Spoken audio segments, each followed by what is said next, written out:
Sexual response సైకిల్‌లో orgasm అంటే peaks of sexual ఎంజాయ్‌మెంట్‌కెళ్ళినప్పుడు స్ఖలనం అనేది జరుగుతుంది. ఎజాక్యులేషన్ అనేది జరుగుతుంది.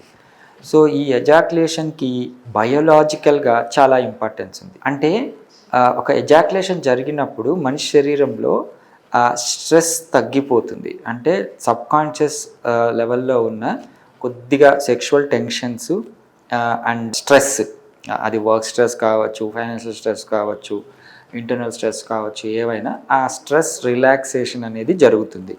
సో, సెక్షువల్ సైకిల్ అంతా జరిగి ఎజాక్యులేషన్ చేయకపోతే, అంటే స్ఖలనం అనేది జరగకుంటే స్ట్రెస్ రెడ్యూస్ కాదు. సో, ఈ ఎజాక్యులేషన్ అనేది బయోలాజికల్‌గా మనిషికి రిడక్షన్ ఆఫ్ స్ట్రెస్ కోసం ఉపయోగపడుతుంది. అంతేకాకుండా హై బీపీ, ఇప్పుడు ఒక్కొక్కసారి కొంతమందికి వెంటనే బీపీ రైజ్ అవ్వటము, ఒక్కొక్కసారి తగ్గిపోవటము, టాబ్లెట్స్ వాడకుండా ఉండటము, వాళ్ళకి స్ట్రెస్ ఇండ్యూస్డ్ హైపర్‌టెన్షన్ అంటాం కదా. వీళ్ళలో ఏంటి అంటే ఈ ఎజాక్యులేషన్ వల్ల మనకు స్ట్రెస్ రిలీవ్ కూడా జరుగుతుంది.